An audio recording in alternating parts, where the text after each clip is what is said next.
Hey there YouTube, welcome to Draco Ray Gaming. Today we're going to be going over the best graphics settings for Modern Warfare 3. Let's jump right into it. This is for the best visibility while retaining the most frames per second you can. Pretty much competition settings. Let's get right into it. Alright, go up to your gear icon, go down to graphics. We're going to go each tab one by one. We're going to look at display first of all. Make sure you're running full screen exclusive. It pushes more frames. Trust me. Make sure on the right monitor, your graphics card, and your refresh rate is set properly in Windows, as well as Nvidia control panel, as well as here in game. Make sure it's all set up right and matches to mine's 240. So I go back and forth sometimes depending on 1080 or 1440p. People play in 4K. Now this is dependent on your system. I'm not going to just tell you to turn everything off on low and run, you know, anybody can do that. Oh yeah, run everything on low and get frames. No, we're looking for visibility, distance, quality, most frames we can. We're looking for that right balance. And so if you're looking for the right balance, I recommend 1440p/2K or 1920 by 1080 because you can leave some settings on that high that don't sacrifice frames and increase the quality and visibility even in 1080 for you. So let's keep going through.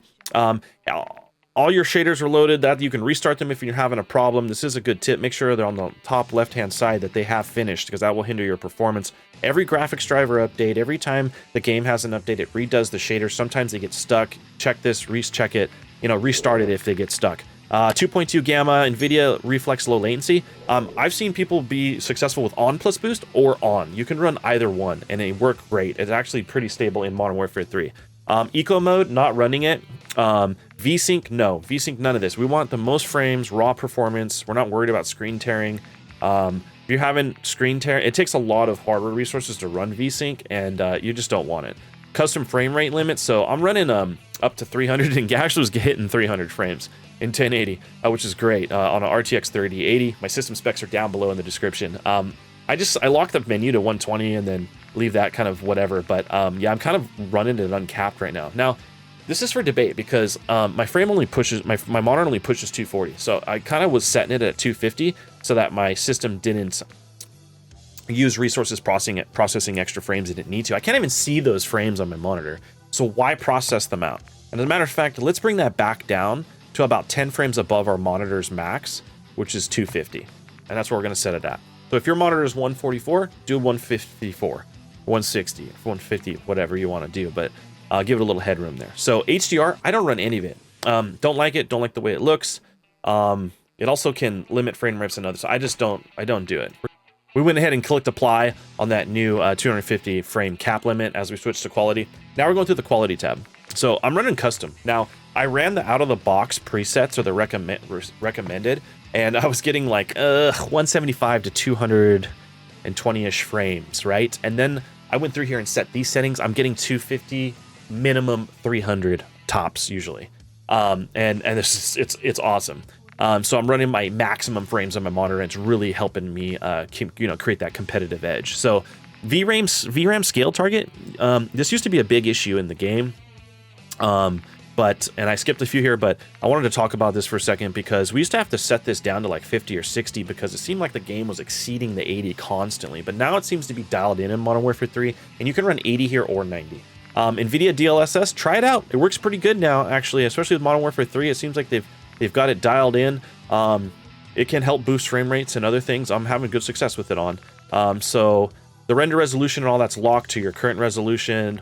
VRAM scale we went through, so we don't do variable rate shading or anything like that. We don't have variable frame rate, none of that kind of stuff. So texture resolution, this is something you can keep on high. And you want to, because you want the clarity and it doesn't hit your frames bad. And otherwise everything gets a little blurry. This looks a bit more detailed. I don't recommending anything lower than normal on that. The texture filter aniscopic, you do not need to run on high. It definitely will hinder frames, and you don't see that much of a performance, a visibility difference. And so we want that. The texture resolution and a couple other settings here I'll go through are what make the most difference. After just hours of testing this game, this is what I found. So depth of field, I don't like it. I don't like the camera lens simulation with the blur and everything. I don't like motion blur, any of that. I like clear visibility, high frame rate. We need to see this. This is like a Twitch shooter almost, and we need to see what's going on at all times and be able to react quickly. The detail quality level, this is something I run on normal. I ran on high, but it didn't really give me an edge or difference, and I'd rather have the frame, so I was running normal. You can run normal or high depending on your system specs. Particle resolution. This is something that you don't need to see. These are happening so fast, and they don't need to be super minute and detailed. Nobody's like scrolling back to look through them and look at the fine details of the little explosions with all these little sparks going off and stuff. I don't like the clutter, right? We're trying to clear it up and make things nice, crisp, and clear. Get rid of the smoke, get rid of the film grain, get rid of the motion blur, get rid of little sparks. And we want to see our targets, and we want to play competitively, get a good visibility, and find that balance between frames and everything like I'm talking about. Now, bullet impacts are cool if you're like checking spray patterns and things like that on guns, but otherwise I just take them off. I don't need them. It's just more mess in my screen. So any little thing that the system doesn't have to render and whatnot, I'll just turn it off when I'm not checking bullet spray patterns. Persistent effects off. Shader quality, this is where I go high. Texture details, shaders, I go high. Give you the clarity, don't hinder the performance huge, and they work great. On-demand texture streaming, turn it off. They might as well call it off-demand texture streaming. All right, local streaming quality, just normal. The shadow quality. So like I said, textures, shaders, and shadows will run high. The shadows, when they start to pixelate at a distance, make it very, very hard to snipe. And if you're trying to look at the even with the ARs or your scopes, you don't want to see all these blurry, grainy shadows. You want the shadows to be crisp, clear, and enemy shadows and other shadows. So like the shadows matter, and I do keep them on high. Screen space shadows off on those ones because I'm not worried about those with the gun. It just creates dark spots in the game and dark spots on the gun. We don't need it. Ambient occlusion I have on both currently. That's preference. Screen space reflections. That's a tongue twister. Don't need them. I don't need the extra performance on water and reflections, as you can see here. I'd rather get the frames, so we don't want to use it. You can see the comparison here. Static reflection quality. I also, again, I don't need reflections off the mirrors and all this other stuff and distractions, so we're going to save the performance and use it for our frames. Now, the environment. I'm doing tessellation near, terrain memory max, volumetric quality on low, because I'm not worried, again, about this lighting that you can see here that's coming in and using up resources. We're going to go low. Deferred physics quality, weather grid volumes, water quality, all that stuff off. We're here to get some wins while keeping good quality gameplay and stuff, but we're not looking for a 4K, masterpiece with the best graphics you've ever seen in your life, in God of War or whatever. Like we're playing a competitive shooter, and we want to find that right balance, like I said. Now, on to the final tab. This is also super important, every one of these settings. The field of view. This will and can hinder some frames, but I find that it works pretty well. It's really optimized in Modern Warfare 3. I run 120. A lot of pros run 100, 103, 110, 115, 120. Anywhere from 100 to 120. That's the competitive range. Consoles have it now. Everybody has it now. Use it. Get that wider view. Find what's comfortable for you. This can also affect your sensitivity on your control sticks and everything, like the way it feels. And the game adds a lot of good controls now, and really detailed specific settings, whether you're aiming down sight or depending on what you're doing. Even the magnification levels on the scope, you can adjust the sensitivity for. So we can get into that in another video, but run the field of view that feels comfortable for you and find the right sensitivity that matches that field of view is my point.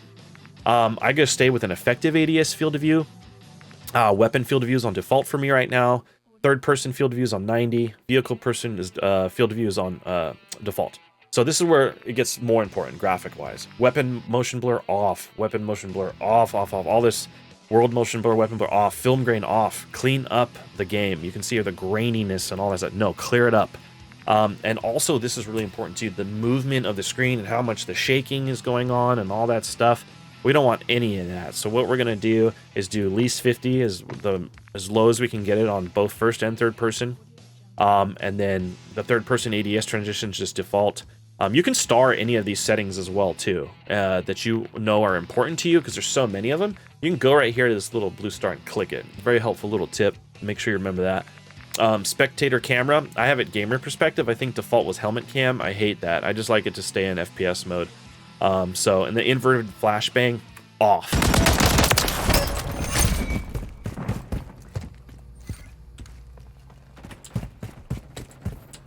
Over 200 frames. Bam!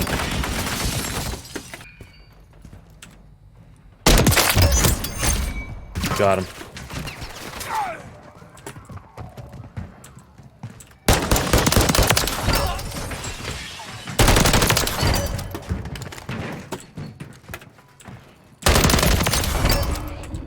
Oh, so many. We gotta get this, come on.